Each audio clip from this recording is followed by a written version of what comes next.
Welcome to a new live stream with Hotel Tia. I'm so happy you're joining us, and what a man we have got joining us on the final live stream during the 2 months of lockdown broadcasting we've done with Liverpool legends. Today, we are very proud to present Ian Rush as our big name for the final show. So let's see how he is.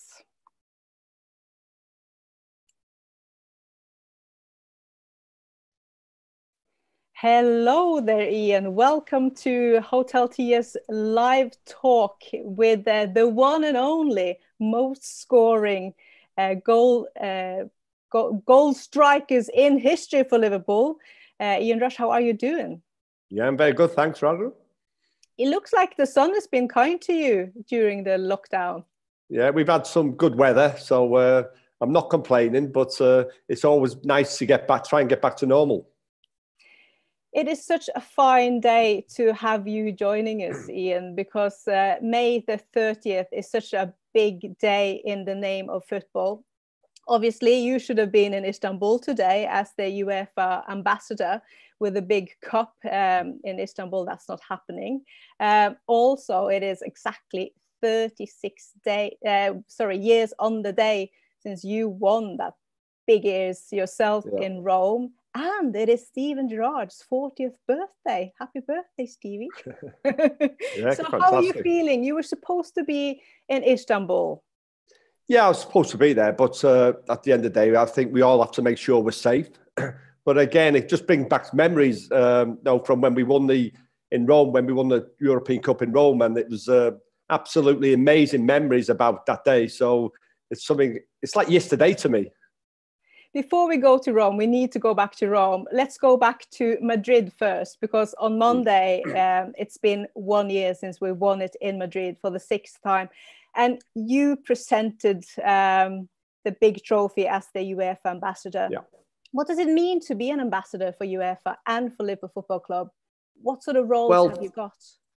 Yeah, I think, first of all, with the UEFA, it's they're great to work with. And I'm very proud to be ambassador for the UEFA. Also, I brought the Champions League trophy to Cardiff in Wales for me, which is something to be very proud of.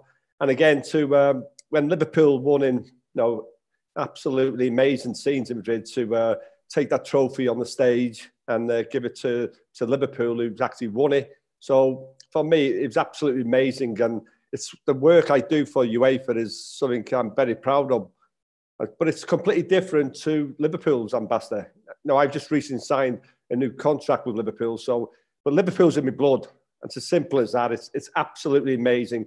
And to tell you the truth, I think it's only when you finish playing football, when you travel all around the world and realise how big of a brand Liverpool Football Club is, how many supporters there are worldwide. And I think it's absolutely amazing. Because when you're playing, you don't see much of it because your job is to go in there, play the game, try and win the game and get out. But it's only like when I finished playing in 2000, I've just travelled, especially when you go with like the Middle East, the Far East. We always knew about Europe. Europe is always going to be there. But it's getting bigger and bigger all the time. And I think it just goes to show it's something about Liverpool Football Club. We all see ourselves as one big family. And I think that brings us all together in times like this as well, difficult times as we go through at the moment. When you think Liverpool Football Club, it always brings a smile to people's faces. Yeah, and that's the whole idea of these streams as well. It is to bring all the Reds worldwide together and have a little bit of togetherness during a very difficult time. So we're very, very, very happy that you wanted to spread some joy with us today. Ian, talking about Madrid, I've seen some pictures of you and your girlfriend and John Henry and Kenny Dalglish running in 30 plus in steaming hot sunshine along the motorway of Madrid. What on earth happened? Well, that was quite a funny story, to tell you the truth, because I remember we were in the hotel and with John Henry and everyone, and we thought we'd get to the ground early to get the atmosphere, soak up the atmosphere, we'd go there. So we got on a coach. There was John Henry, Linda Henry, Kenny and Marina, Stevie G, myself, and there's quite a few. There's about 20, 25 of us. So we go into the game, and the coach driver took a wrong turn. So instead of carrying on, he took a right. And after about 800 yards, we come to a stop. It was a big queue and everything, and the coach driver took the wrong turn. So at first, it's quite easy because, oh, we'll get this sorted out. An hour and 1 hour and a half later, we're still on the bus.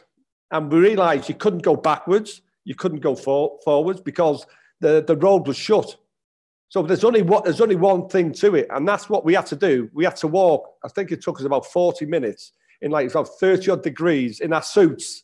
So we had to walk along the motorway to get to the... We could see the stadium, but we had to walk all the way round to get to it. And it was one of them. And in the meantime, I've got UEFA ringing me saying, where are you? And I said, I'm walking on the motorway. And they were saying, are you serious? I said, no, I am actually walking on the motorway. And eventually they came and got me. And because I had to take the cup out before the game started. So I managed to make it in about 3 minutes to spare. So, but I was very, as you say, because of the heat and all that, I had to like calm myself down. Then I took the cup out with Ledley King. So that's something again which I'll never forget. This week is also the anniversary, the 15th anniversary of Istanbul, another incredible night for the Reds. Yeah. Where were you on that night and how do you remember it? Well, I was actually at the game. I flew out with Steve Morgan. Steve Morgan's a good friend of mine. You know, Steve tried to buy the club many, many years ago. Obviously, he was the owner of Wolves as well. But at the time, Steve is a crazy Liverpool fan. So there's about 5 of us flew out on his jet to Istanbul. You know, we get there. We had in the afternoon. We enjoying everything. And at the game, you know, we went to the game, and basically Sky Sports said to me, "Would you do an interview at half time?" I said, yeah, that's fine. He said, but Diego Maradona's going to do it, so you can do it with him. I said, yeah, that's fine. But if you ever watch the first half, apart from being 3-0 down, no, we could have easily been 6-0 down. And there was nothing I could really say good about Liverpool. So I went to the toilet at half time. I went missing, you know, because I can't get on there at half time because, you know, I couldn't say nothing really good about Liverpool in the first half. So, you know, as we know, that famous comeback was unbelievable. So after the game, I went looking for Sky. I said, oh, do you want me to do an interview? Obviously, they said no. But that little memories like that was absolutely unbelievable. I've gone from one low to the biggest high. And it was amazing because for me, that is the biggest and best comeback ever.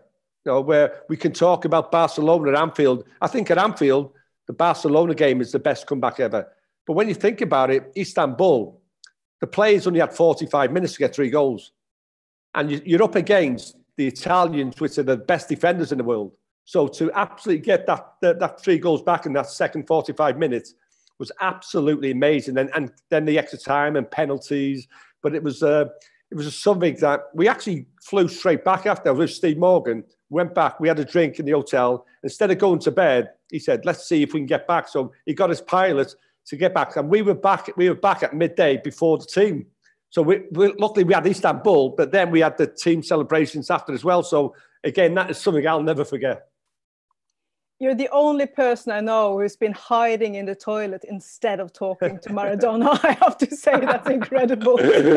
And then it's on the day today, 36 years since you beat Rome in their own stadium in 1984. Take us back to Rome. Yeah. Tell us about the pressure. Well, Ranglid, if you go on about that, I'll be going on for about 3 hours because I remember we had a great time. But the thing is then, we had a great team spirit, some great players, and we had the great age of experience and youth as well. So that final, when we went out, walking out on that pitch, we were all singing the Chris Rea song, I don't know what it is, but I love it. And the Roman players were looking at us and saying, you look crazy here. He said, no, you're playing in Rome, and you're singing, but we were enjoying it. And well, we went out, and it was an unbelievable atmosphere. And even though there wasn't as many Liverpool fans, you could still hear them. So that gave us the ability, the confidence to go out there and do it. And again, when you look at the game, Phil Neal scored our first goal. And if you look where he scored it from, that's most probably the position I would have been in. You got a fullback, in the 6-yard box, putting the ball in the back of the net. That just goes to show how good Phil Neal was. it was absolutely amazing. And, they equalise, and then the game goes, basically all I remember that is the game goes to penalties. And it was unbelievable. We struggled to get 5 penalty takers. That's, and I always remember Alan Kennedy. Alan kept saying, I'll take one. And Graham Souness go, no, you're not taking one. And Alan kept saying, I'll take one. And then eventually we only had 4 penalty takers. So Alan had to be the 5th one. And the 6th one was going to be Bruce, because no one else would say it. So it was absolutely amazing. So, for me, walking from that halfway line to the penalty spot, taking my penalty, was the most nerve-wracking time in my football career, because you're by yourself. You're walking, you've got 60,000 people booing you. You put the ball down. And again, for me, I was lucky enough because the goalkeeper, if you ever look at a penalty again, it wasn't a great penalty, but the goalkeeper made my mind up for me. He went very early to his right. So I said, anything to his left, it's going to be a goal.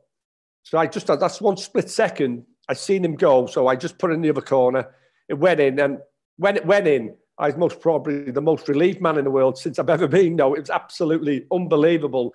Then Alan, he's the one who takes an absolutely perfect penalty to win us it. And one thing for certain then, we didn't go to bed that night. We stayed up and enjoyed it. And it was absolutely amazing. But I'll never forget the team spirit that got us through that. The fans helped us, but the team spirit we had in there was absolutely amazing.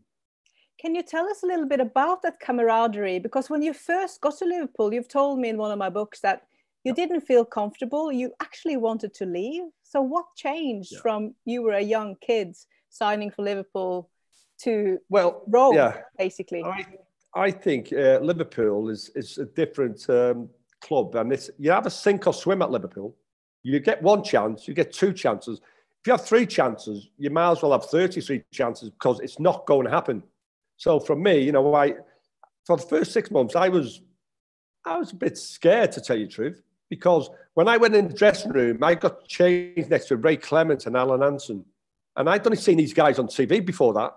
Then you got Kenny Dalglish, Graham Souness, Phil Thompson, all these in there. And I was absolutely scared. But after about 6 months, I realised I was as good as them. But the problem I come back again is getting that chance to prove it. So I think that's what happened. And for the first 6 months, a year at Liverpool, I tell you, I didn't enjoy it. But one thing I was determined to do, I was determined to show them I was as good as them. And I managed to, maybe not the first time, but the second time I got that chance. And I took it with both hands, that chance then. And that's when I went on, I'd say in 84, I scored 47 goals. And I went from a boy to a man in a way. I grew up, I learned about everything. And you get the confidence. And again, you get the camaraderie, as you say. And Liverpool, the dressing room could be ruthless at times. It could be absolutely ruthless, but you have to take it the right way. And when you take it the right way, it's absolutely fantastic. And again, it's the best thing that ever happened to me, to tell you the truth. Talking about camaraderie, that just brings up why we're doing these live streams, because we've been doing them now for 2 months straight. You are the last in a long line of wonderful streams with great Liverpool legends. And in these streams, we do ask for volunteer donations, ticket donations of your choice. And they go to one, save Hotel Tia through the lockdown, because we are a new established business and we didn't have a buffer for anything like this. And we want to be there when football comes back. We want to be there for everyone who now has Hotel Tia as a big part of their match day experience. But also we've been fundraising for the food bank, and we will be bringing in the MP, Ian Byrne, at the end of this session today to hand over what we all together have been collecting for Fan Supporting Food Bank. And also through these live streams, we've been supporting the ex-players because a lot of the Liverpool players, the former players, they totally depend, not like Ian, because Ian is an ambassador for LFC and for UEFA, but other are totally dependent on football running to do their events, and others struggle badly with dementia. So Ian, you have set up a foundation, Ian Rush Foundation, and tell us a little bit about what that foundation has been doing so far and your plans for the ex-players. Well, I think the Eros Foundation is to give back to grassroots, facilities, equipment, to try and help people get better all the time. But it's also to help anyone in whatever they can do. And when I hear about the ex-players, maybe some people struggling, but they're too proud to say anything. So what we have to do is to try and get behind them and try and help and donate and give something to them. And that's the reason why I'm here, to tell you the truth. I want to help any ex-player I can. We've helped people in hospitals as well. So that's what the Eros Foundation is all about, is trying to give help where needed. And sometimes it's quite easy with ex-players. You think everyone's the same as yourself. But you realise, people go through different times. And this period, I think it's more important than ever to help these ex-players. Because these are parts of history. These ex-players are part of it. We can talk about, Bill Shankly, Bob Paisley, great. But these players had to go out there and perform. And they put on that red shirt. And anyone who puts on that red shirt should be proud that they play for Liverpool Football Club. And I think we must try and do everything we can to help them. Definitely. So today, if you want to contribute, you can send us a donation through PayPal. The information is above on the link. Or to VIPS, if you are Norwegian, you can VIPS to 600312. And we will reward you with raffle tickets like this for every £10 you donate. And because this is the last one, we're really putting out the big drums, to put it that way. So Ian has donated 2 signed shirts, 2 retro shirts, a bit sort of like these ones, from his foundation. So you'll be signing them later when you get back to reality. Wrangler, I'm going to show you now. This is also one there. This is one of mine as well. I love it. Which I'm going to give to you and hopefully donate to the ex-players, whatever. So I thought, 1986, these bring back great memories for me. So that's something as well. So I'll let you get on with that as well. So that'll be 3. Brilliant. And then also, Rob O'Brien from Liverpool Private Signings on Facebook has donated this one, already signed by the great man. Brings back some good memories, I suppose. Yes, like I say, Ragnar, we could be here all night. So. I know. But also, we have a real good prize as well today. Look at this one, Ian. It's massive. Wow. And it's from Madrid, obviously, signed by 4 of the players. It's signed by Milner, it's signed by Trent, it's signed by Jordan Henderson, and it's signed by Andy Robertson. So that's going into the raffle as well. And, of course, as always, Hotel Tia merch. Oh, look at this one, Ian. That should have been Phil Neal and Alan Kennedy back in your days. Yeah, that would be, yes, very much. And and the list goes on and on. Obviously, we'll throw in one of these as well, because you contributed in this one as well as your captain experience. So the raffle's never been bigger, fatter, and I'll come back with the details at the end of the show as well. But we are specifically helping the ex-players who struggle through the lockdown and in general right now. And Ian, in your honor, I brought my very special mug today. Wow. We're talking the FA Cup in 1986. Brings back some good memories, I suppose. Oh, absolutely amazing memories, Wrangler, because thing is, when I was a kid, my dream was to score the winning goal in the FA Cup final. I think kids today, it's a Champions League, isn't it? But for me, when I was a kid, I used to, on the FA Cup final day, I used to watch it 9 o'clock in the morning till 5 o'clock at night. Then I'd go out in my back garden and pretend I was that person who scored the winning goal in the FA Cup. And in 1986, my dream came true. Before that, I'd won the European Cup, I'd won the League, I'd won the League Cup, I'd won everything but the FA Cup. But in 1986, my dream came true where we played Everton. For me, Liverpool and Everton were the best 2 teams in Europe at the time, not in England, in Europe. And we'd just beaten them the week before to win the league. And to go there and 1-0 down half-time, Gary Lineker scores for Everton, to come there to score 2 goals, to win the final 3-1. My dream came true that day. And this is what I keep on saying to, I coach for, I'm the lead performance director of the Welsh FA Trust. And I coach like 14, 15-year-old. And I keep saying to him, have a dream, believe in that dream, work hard at your dream, and your dreams can come true. It may not be football, but your dreams come true. And I'll never forget, my dream came true that day. So that is something absolutely amazing for me. And you didn't just score one, you scored two while you were at it.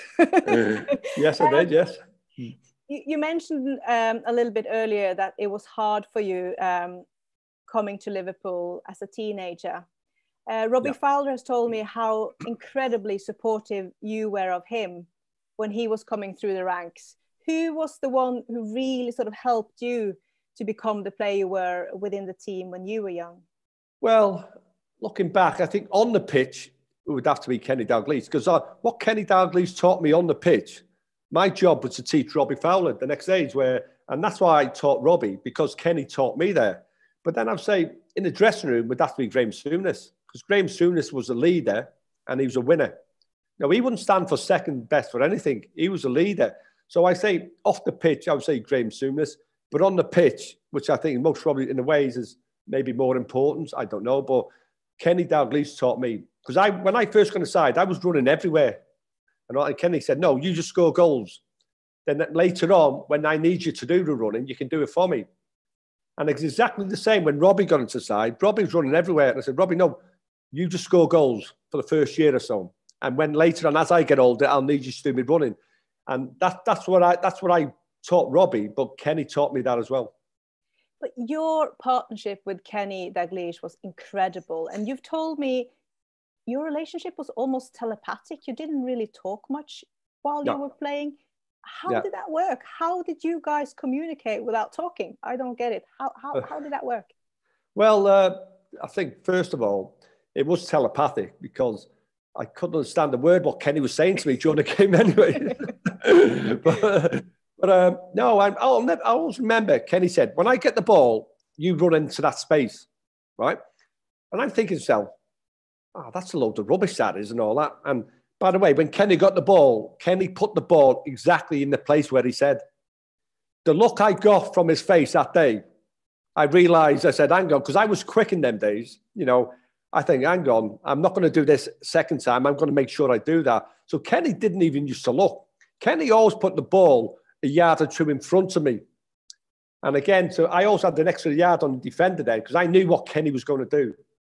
And Kenny automatically, for me, most probably the best player Liverpool have ever had. But he just put the ball in there and it was absolutely amazing. And you're right, we didn't speak much off the pitch. You know, Kenny liked his golf. I like going horse racing and different. But on the pitch, it was absolutely unbelievable. And I'm so proud, you know, to say I played alongside Kenny Dalglish.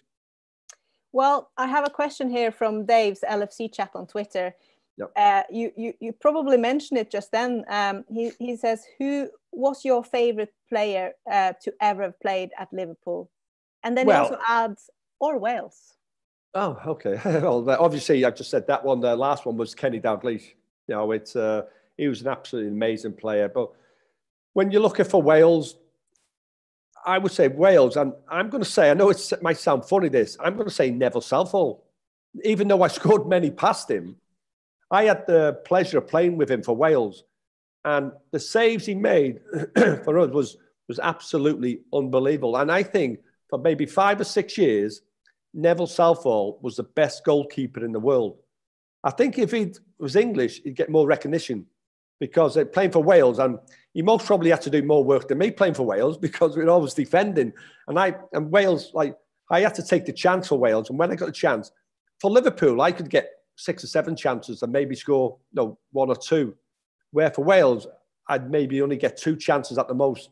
And I had to score one of them. But the saves Neville Southall made was absolutely unbelievable.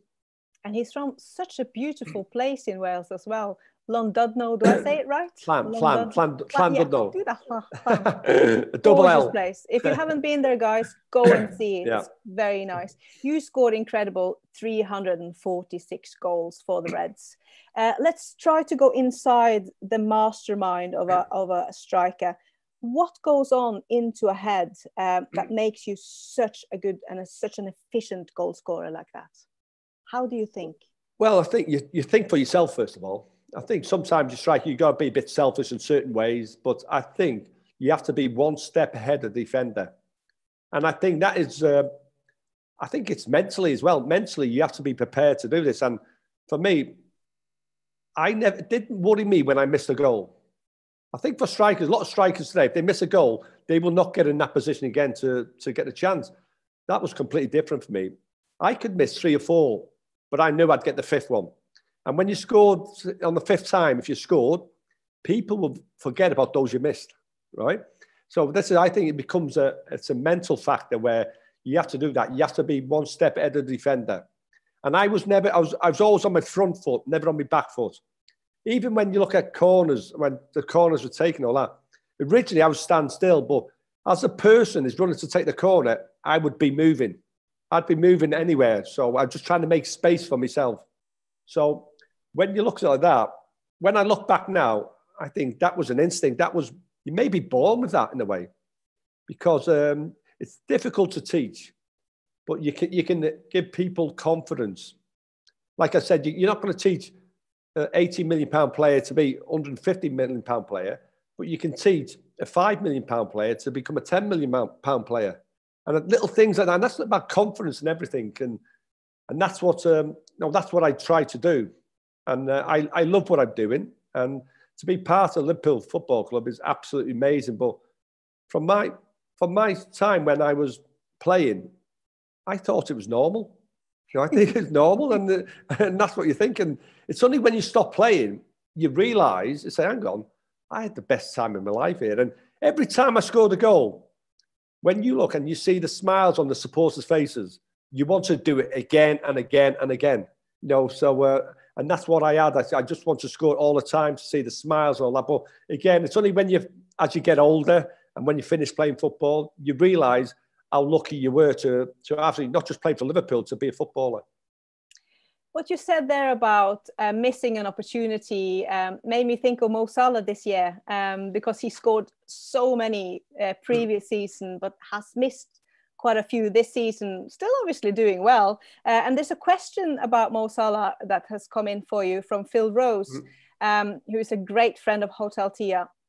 He says, was lucky to see Rushy play hundreds of times. Nearest player I've ever seen that compare to him in red is Mo Salah. Brilliant goal scorer, but also, like Rushy, works so hard chasing back for the team. What do you think about that? I think is Mo Salah the closest to you? I don't want to make comparisons and all that, but I talk about Mo Salah. I don't talk about myself. I talk about Mo Salah, and Mo Salah for me is an amazing player. No, I'm good friends with Mo as well.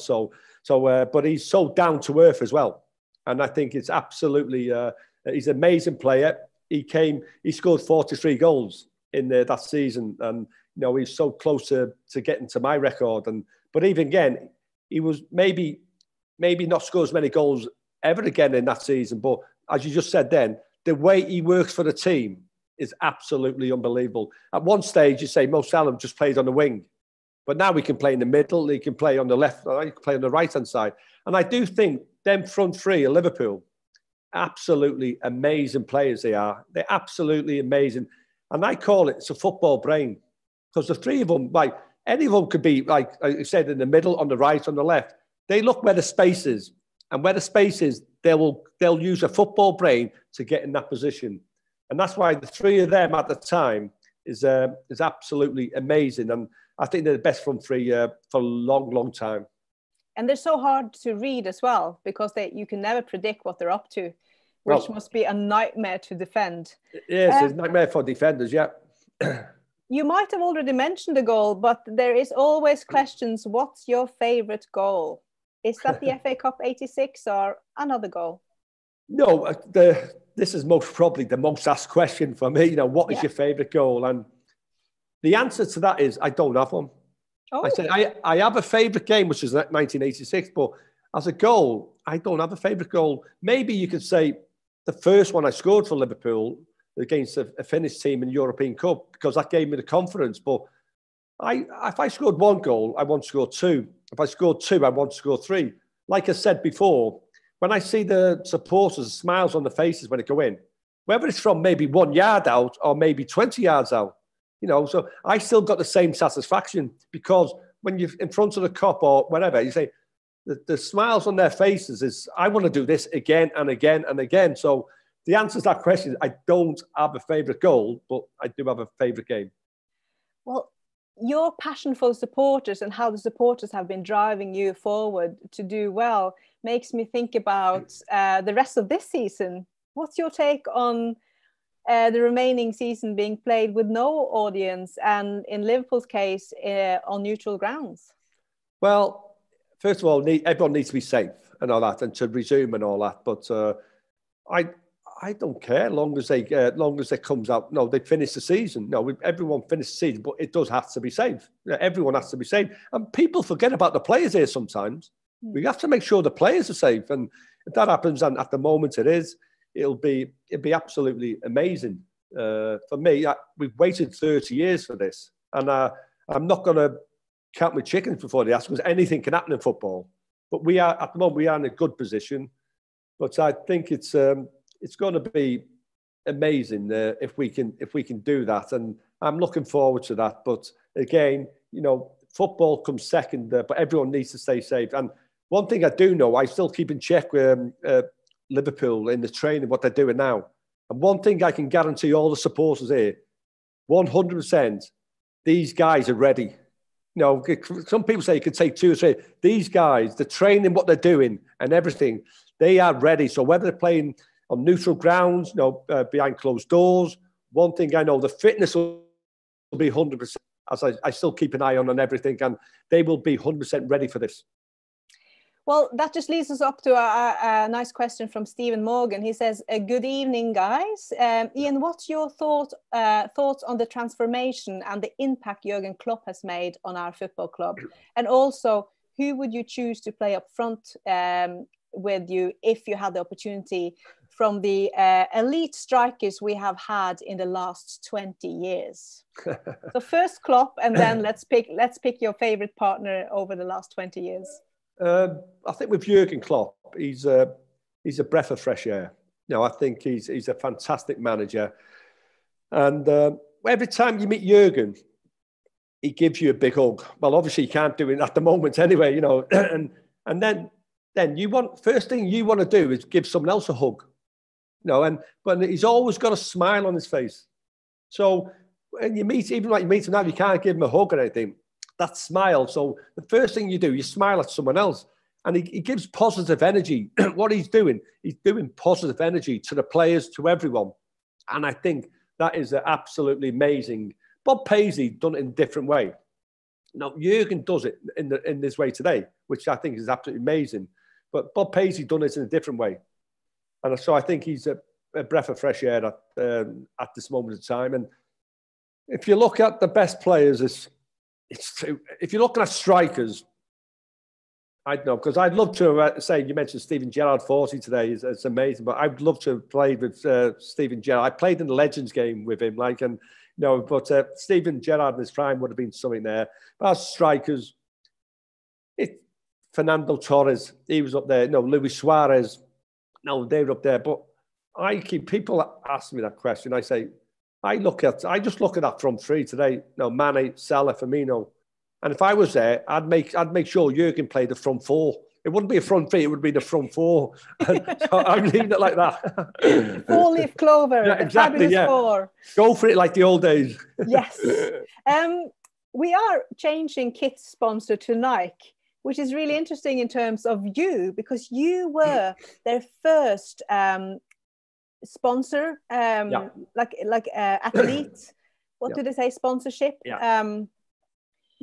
And you've gone so long back with Nike. I mean, you were the first. I don't know if people know this, but you were the first player to ever get your name on your boots. Even, what's your take on Nike now coming in as Liverpool's kit sponsors? Well, first of all, it's absolutely amazing for me because I was the first contracted player for Nike. I think it was 1982, 83, whatever. Yeah. And at the time, then. Nike were unknown. I think Nike only came into effect really after when they thought about it was 1994 with the USA, the World Cup in the USA. But I did 82, 83. I was saying to be the first Nike contracted Nike player is absolutely amazing. And actually, the Nike Tiempo is in the second version now, but it's that far along. Nike Tempo first version was based on my foot. So again, the second, and I remember when in them days, obviously the leather was a lot easier now, but I used to wet my boots to put the Nike boots on because the leather was that hard. So, and it became a superstition at the end. I remember the first time I wet my boots because it was I think we were playing Luton Town, and it was a cold day. And they had these pipes at the bottom in the dressing room, and they were on. I got my boots, and they were rock hard. So I wet my boots. I went out. We played Luton Town. I scored 5 goals. We won 6-0. And ever since then, no matter what, my superstition is I wet my boots before I play. Even in Legends games now, I wet my boots before they play. So for Nike to come on board, I've waited nearly like 40 years for this, to tell you the truth. So it's absolutely amazing. And one thing I do know, Nike will do one thing I'll tell you, this new kit, I think none of the supporters will be disappointed. Believe me, they will not be disappointed in the new kit. We like to hear that a lot. Well, talking about disappointments, there's a question here from Leo Devlin. He says, "Hi, Rashi. What's your biggest regret in football besides losing out on titles, etc.? What do you regret the most in football?" The biggest regret for me is not playing in a major tournament for Wales. I think that's my only regret. Not making it way. We didn't make it to the Euros, or we didn't make it to the World Cup. We came so close on, I think, maybe 4 occasions.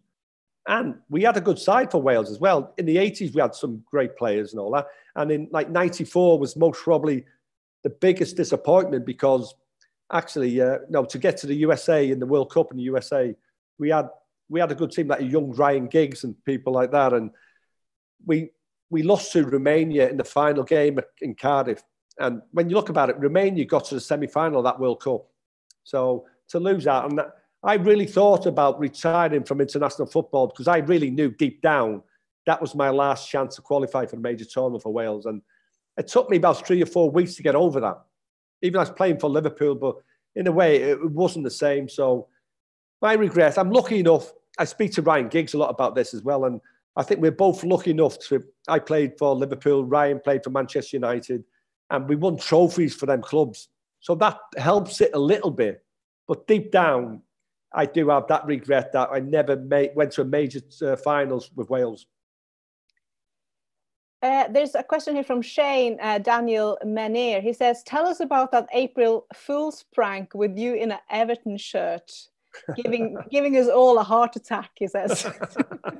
Well, I watch it. It keeps coming back up every April the 1st and all that. And I don't think it will be done today, put it that way.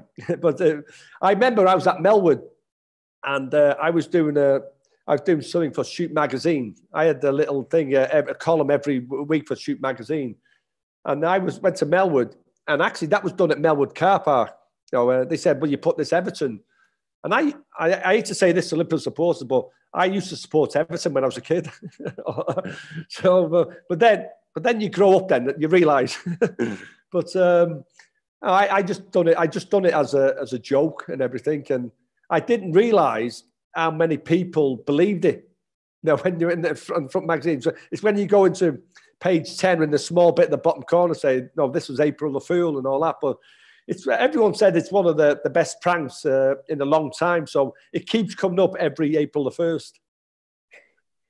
I have to send you regards from Iraq. We have Iraqish people watching today as well. Isn't it just incredible how large the Liverpool family is? I mean, we have watchers every week from Australia, from Africa. From Asia, from the Middle East, from the US, from Canada, from Norway, from Ireland. It goes on and on and on. It's just mind-blowing sometimes how we are connected with this football club. Yeah, you're right there. And that's where it's absolutely Liverpool Football Club. The brand in itself is absolutely amazing. And that's what it is. It's what we have to do. Because we only like maybe 50,000 can go at Anfield. So what we have to do as ambassadors and all that, we have to take Liverpool Football Club to these parts of the world, and we don't want to go in there and get out. We want to go there and leave the lasting legacy. And that's what we do. And it's when you're traveling all around the world with Liverpool Football Club, it's absolutely, it's something to say, it's mind blowing to tell you the truth. But again, I think it's important that you've got to win something, first of all. So it's important that we win something. And I think I'm fed up of, I'm sure young kids must be fed up of saying, their dad saying, I remember when Liverpool won the league. I remember. We need to send a new generation for these youngsters to say, Liverpool have won the league now. Well, Liverpool have won the Champions League. And that sets a tone again for the younger generation to come up and say, this is how big Liverpool Football Club is. And again, when you go to these ex-players and all that, do not forget them. We must never forget these ex-players. They put the thing is, we never forget Bill Shankly, never Bob Paisley, and we all have to move on. Same as these ex-players as well. We have to look after them. But say, I'm very, very lucky. I get to travel around the world. But my job is promoting the brand of Liverpool Football Club. But deep down, we're all in this together. And people know about that. And that's why I think Liverpool will be there. Well, like Kenny Dalglish said, Liverpool Football Club is bigger than any individual. Simple as that. And for him to say that says something.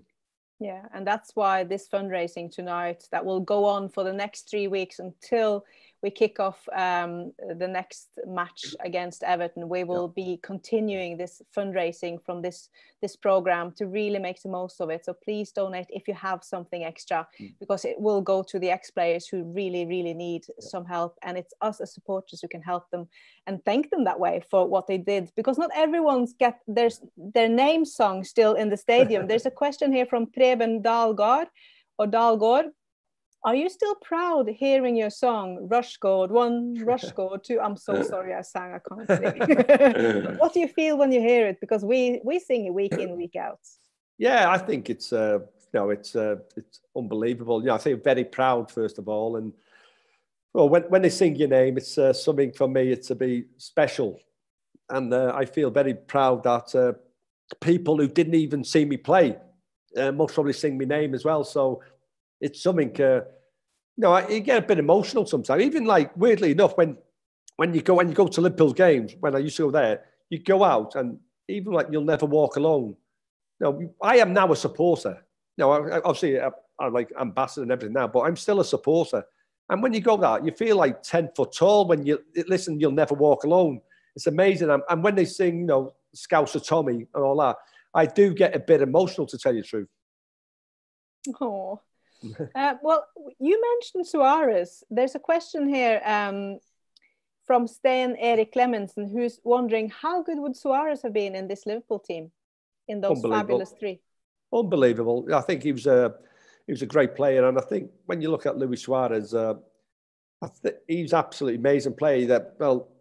When you think about it, he's on par with Barcelona at the moment, like Messi. We know how good Messi is, and Suarez is unbelievable for Barcelona now. So I think he would be something special if they'd been in this Liverpool team now. But again, who's he going to play instead of who? So it's another debate again. Okay, is he going to play instead of Mane, Firmino, Salah? No, you don't know. Ian, it's been absolutely amazing to have you on. I have a couple of last questions for you before I send you out into this beautiful summer's night to get your tea and charge up again after giving us it all.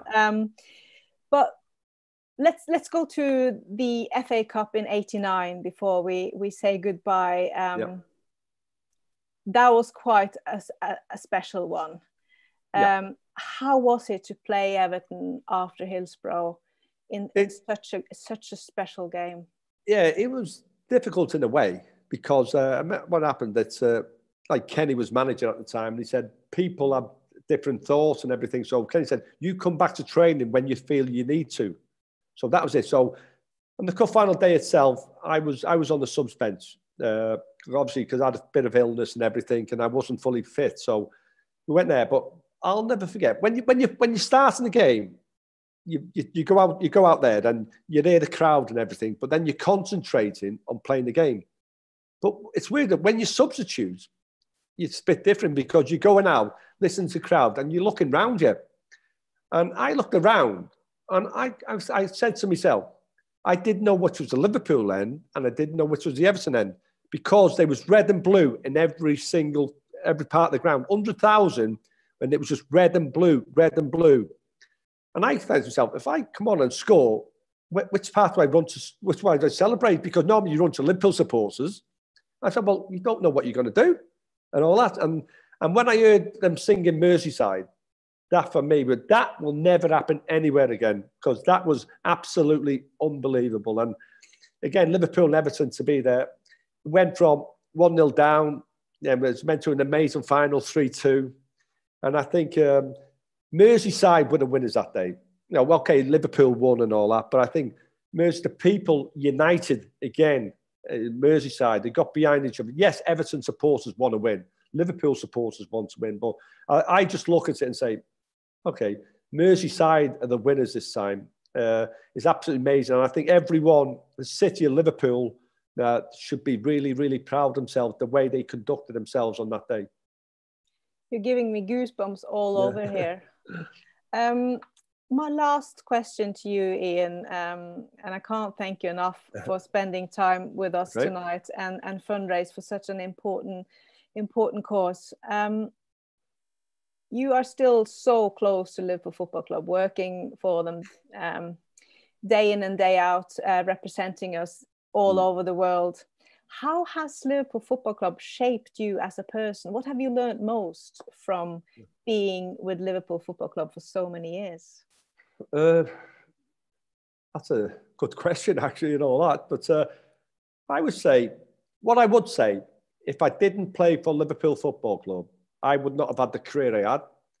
And I say, because originally, when I first signed for Liverpool, I asked Bob Paisley for a transfer in 81 because I couldn't get in the team. I felt I was good enough to get in the team, and I didn't. So I asked for a transfer. So I went away playing for myself, not for Liverpool Football Club. I scored goals, and I managed to get back in the team.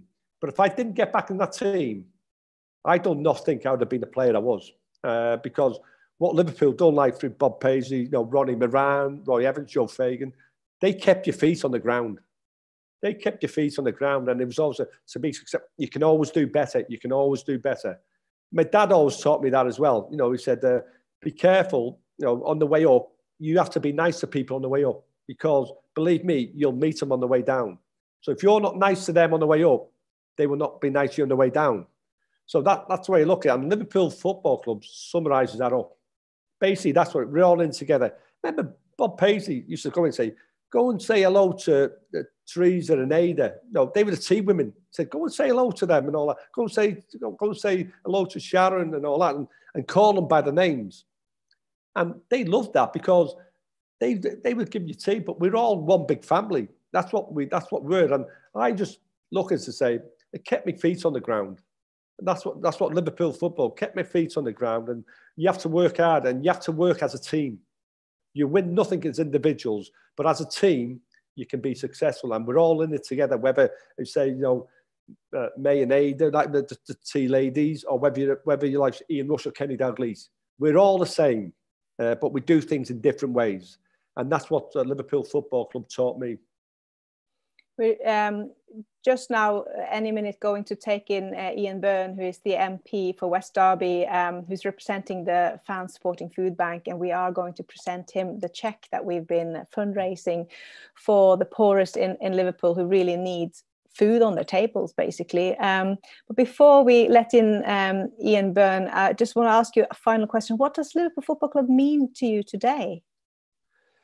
It means today, like meant when I played. I think Liverpool Football Club is, like I say, it's absolutely worldwide name, and it's absolutely something special. And we have to promote the brand of Liverpool Football Club. But again, it means something special. We are something special.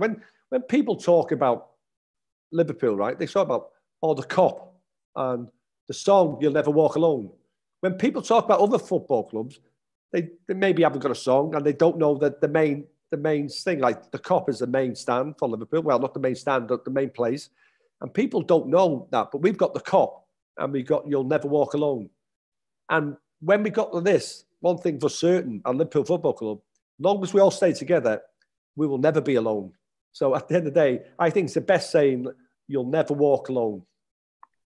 Well, that is so beautiful, Ian. Thank you so much for joining us. Before you leave us, let's see if Ian Byrne is here so he can say hello to you as well. Yeah. He's doing a lot of good for our city and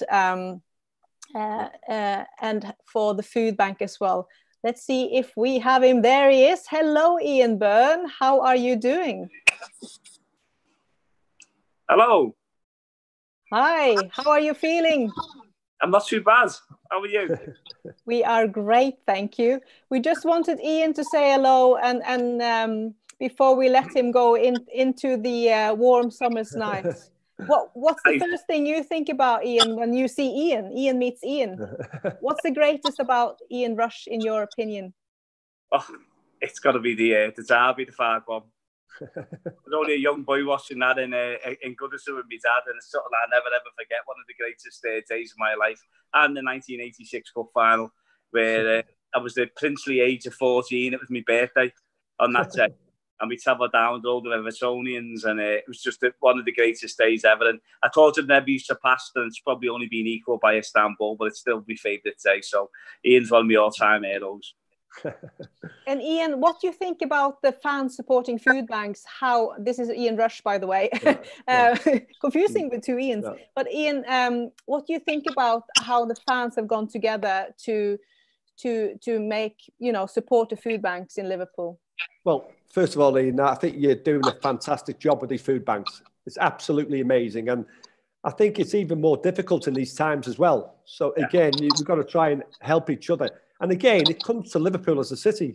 No, anything's needed. They all get behind each other. And the Everton fans as well. Everyone gets behind each other. And that's what makes Liverpool as a city something special. But I just have to say, fantastic job you're doing and all that. And keep it going as well. Thanks, Ian. Yeah, unfortunately, we have to, yeah. Yeah, I know, exactly. That's what I'm trying to say. That's what everyone needs help. And say, but these times, no, we have to get even more.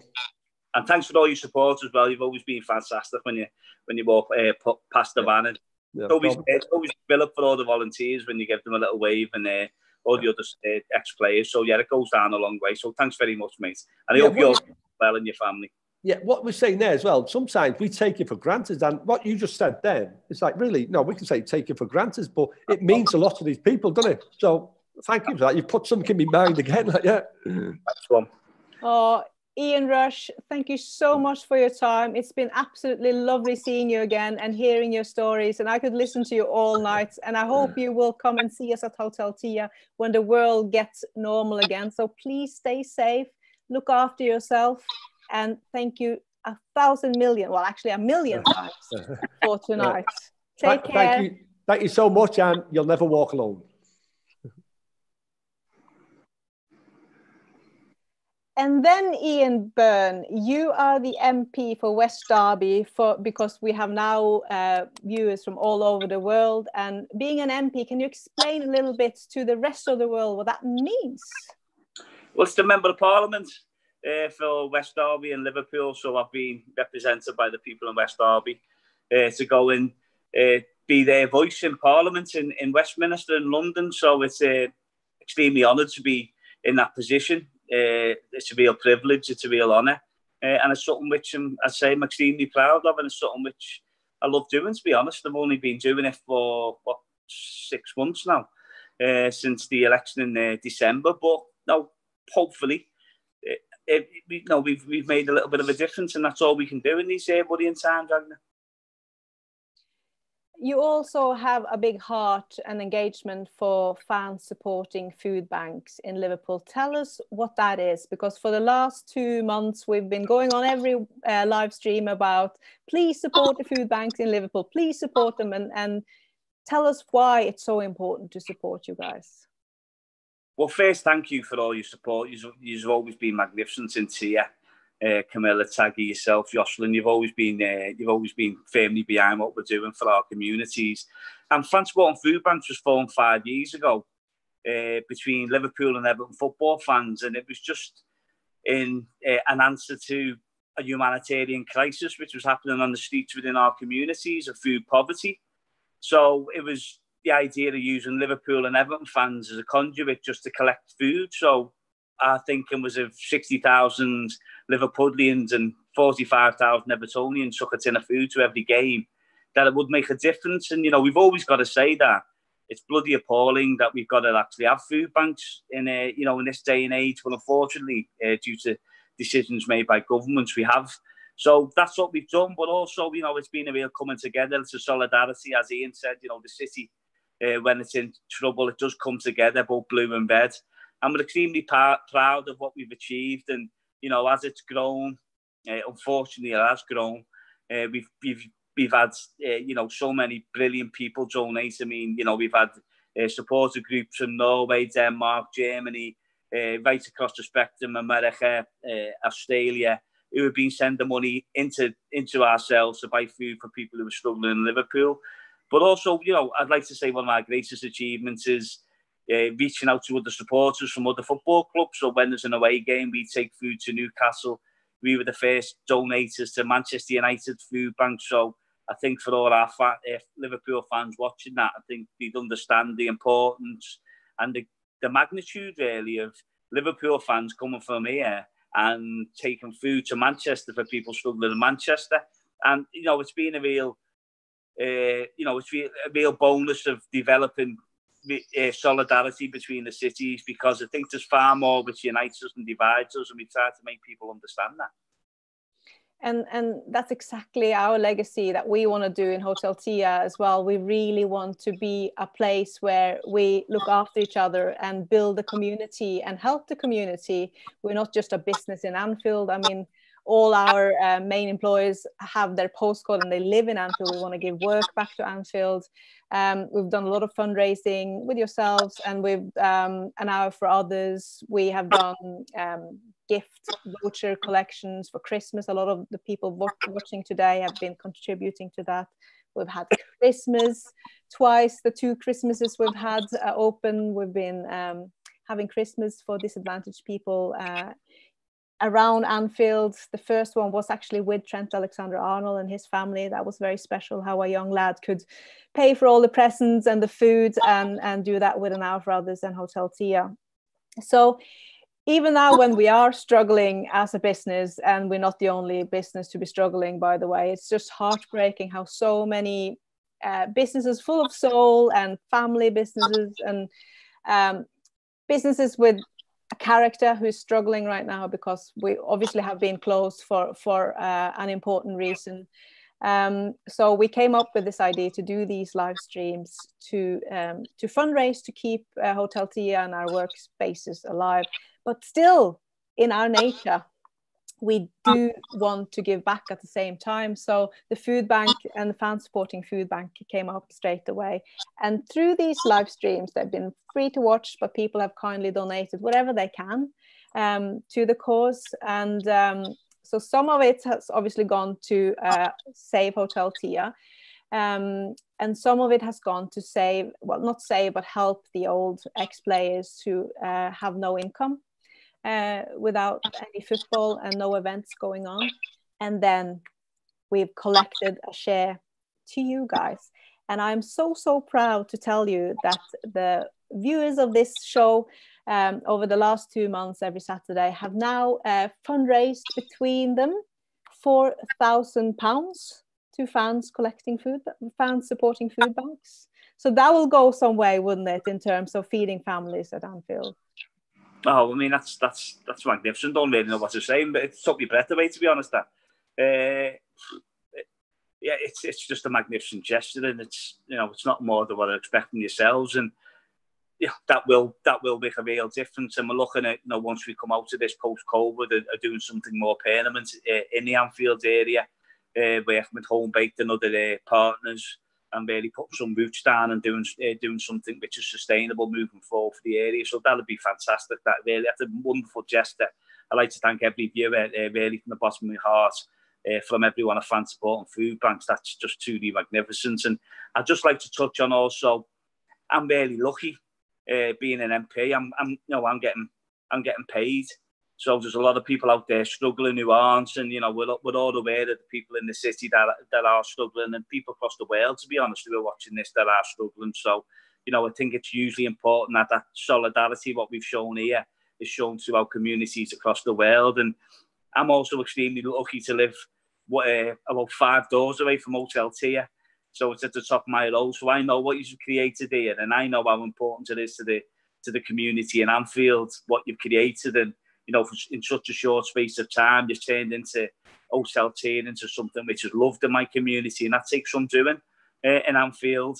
And I think it's something you've got, something really special what you created here. So it's usually important that this is sustained and this stays. So when we get out to post-COVID, the work that you've done can be carried on in the area. And I think what you've done here over the last 2 months will help. So, you know, thanks very much for what you're giving to fan support and food banks, and also your viewers for helping sustain Hotel Tia and obviously look after the players. But as I say, knowing you all, it's what I expect anyway. And I must just say this, the Norwegian fans have been unbelievable to their fan support and food banks. They continually give donations, and it's something which we're extremely proud of them links, and long may they continue and flourish. So again, I'm sort of, and yeah, it's not like me, but I'm stuck for words here about the generosity what you've shown. So thank you very much, and solidarity from Anfield. And it's very nice of you to mention the Norwegians, because the official Norwegian branch is actually co-streaming this show with us tonight. So you managed to thank them directly, which is amazing, because they are an official partner with Hotel Tia. And Ian, hopefully we will see you for a pint in the sun at Hotel Tia soon, because thanks to everyone helping us through these 2 extremely difficult months. We will be opening up July the 4th, obviously in a way that it's legal, and supported by the new measures of how we will go forward in the next step of fighting the COVID. But July 4th, there will be opportunities to come to Hotel Tia every Saturday and Sunday, and all the Liverpool match days. So how exciting is that? We're still alive. So you're very welcome to come and see us when we are back on track, and then you can come and rest your head a little bit from all the busy work in Parliament. So take care, Ian, and all the best, and hope to see you soon. Absolutely, and thanks the same to you and all the viewers and everyone else. Stay safe. Stay well, and thanks very much for all the solidarity and the hard work that you're doing. Thank you. So that was the show for today. So it's a very special one in terms of all the prizes you can win through your donations. As this is the last show, we have really sort of made it a massive raffle. 2 Ian Rush signed shirts, retro shirts from Ian Rush himself. We have a huge signed picture. It will look lovely in a frame. And we also have this one, the top prize given by Cop Mania. And it's signed by 4 of the players. So Milner, Jordan Henderson, Trent, and Robertson. And this is a limited edition. There's only 25 of them. And Cop Mania has been really kind and said they can now sell those 25 pictures. This one they've donated for the raffle, but the other 25 they will sell where a cut actually goes to save Hotel Tia and the ex-players. So for every picture bought, £50 go to the good cause. And if you are keen to secure one of those 25 pictures, you need to send us an email to post@hoteltia.co.uk, post@hoteltia.co.uk. They cost £175. And if you want to send them abroad outside of England, it's another £25 for shipping, so £200. Only 25 of them, and we can't thank Cop Mania enough for giving this for the good cause. This is to help all the ex-players and also to help Hotel Tia survive through the lockdown. Thank you so much, Cop Mania, for that. And also on this one, we will obviously put in some of the great Hotel Tia merch. Oops, that's upside down. This is my favorite by far, especially in black. It's absolutely gorgeous. Now it's up to find out who won last week's raffle when we had Alan Kennedy on. Are you ready? So first prize, is the raffle tickets ready? It's my favorite thing to do on a Saturday in the sun, is to write every £10 donation your name behind these raffle tickets. So it is, the first one is a dinner with you and a friend and Alan Kennedy. And the winner is, oh, that is so nice, Jane Boland. Jane has been buying raffle tickets every single time. She is head of James's Place, which is the first suicide awareness and suicide crisis help centre for men in England, based here in Liverpool. She's a wonderful, wonderful lady. And Jane, you're going on a dinner date with Alan Kennedy. You better start thinking about who you want to bring with you to that date.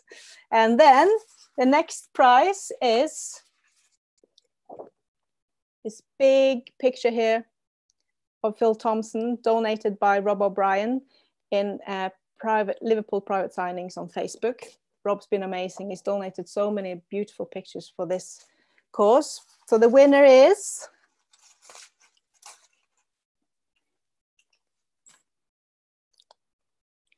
Paul Jonny Bergem. Paul Jonny Bergem, coming your way. Congratulations.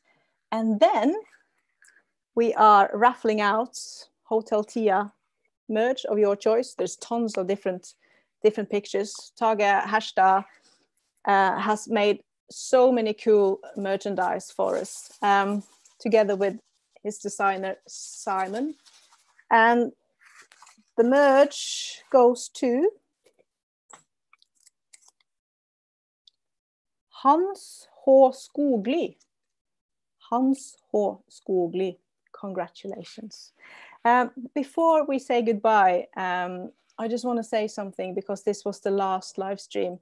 I've been personally writing, as I said, names from all the donations every week. And it's mind-blowing how some of you guys have been so incredibly generous and helpful and supportive throughout these extremely difficult weeks financially for Hotel Tia. And I just want to say an extra thank you and send out 2 extra prizes to 2 people who have just been unbelievably supportive and donated so much to help us from their own pockets. And the first one, who's week in, week out donated a considerable sum, is a lady who travels over a decade of times from Norway to Liverpool every year. And she is always at Hotel Tia to see us. And she is such a lovely lady. And this lady is going to get this hoodie, because she has definitely been assisting us as much as she possibly can. And her name is Kari Baklid. Kari, your support is just absolutely moving. I can't thank you enough, but at least I'll send you one of these. I've been hoping your name should come out of the hats at some point with all the raffle tickets you bought, but price is coming anyway. And the other one who I want to give one of these to is a lady who's on her own initiative started a crowdfunding. It's called Splace in Norway, and that is Wenche Aaland. Wenche Aaland has now, with her Splace campaign, fundraised over £6,000 for Hotel Tia. And I have to say a big thank you to Wenche and to all of you who've been contributing on that fundraising as well. It's almost 70,000 Norwegian kroner right now, which is just unbelievable. And we didn't even know about it. She just did it from her heart. So thank you, Wenche. You are getting one of those nice hoodies too. So now we're not going to be streaming anymore. We will be keeping this raffle going, this huge raffle going up to, we are playing Everton hopefully now on the 20th of June. We will do a little live video to draw the winners. But I just want to share with you a couple of things before I say goodbye. And that is Hotel Tia is opening up weekends and match days in the matter that is legal to do so from July the 4th.